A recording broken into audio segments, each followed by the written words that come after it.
రోజూ నడవటం మీ జీవితాన్ని మార్చేస్తుందంటే నమ్ముతారా? అయితే వినండి. ఎంతసేపు నడిస్తే ఏమి జరుగుతుందో? రోజుకి కేవలం 30 నిమిషాలు నడిస్తే మీ ఒత్తిడి, ఆందోళన నెమ్మదిగా తగ్గిపోతాయి. రోజుకి 40 నిమిషాలు వాక్ చేస్తే గుండె సమస్యలు దూరంగా ఉంటాయి. మరి రోజుకి 60 నిమిషాలు నడిస్తే ఒబీసిటీ ప్రమాదం సగానికి తగ్గుతుంది. ఇంకా ఒక ముఖ్యమైన విషయం ఉంది. భోజనం చేసిన తర్వాత 15 నిమిషాలు నడిస్తే రక్తంలో చక్కెర స్థాయిలు కంట్రోల్లో ఉంటాయి. మరి 30 నిమిషాలు వాక్ చేస్తే ఆహారం సులభంగా జీర్ణమై బరువు కూడా అదుపులో ఉంటుంది. వారానికి కనీసం 75 నిమిషాలు నడిస్తే మీ ఆయుష్షు కూడా పెరుగుతుంది.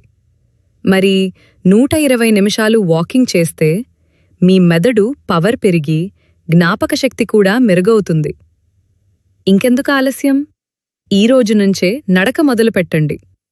ఇలాంటి హెల్తీ టిప్స్ కోసం లైక్ చేయండి, షేర్ చేయండి మరియు సబ్స్క్రైబ్ చేయడం మర్చిపోవద్దు.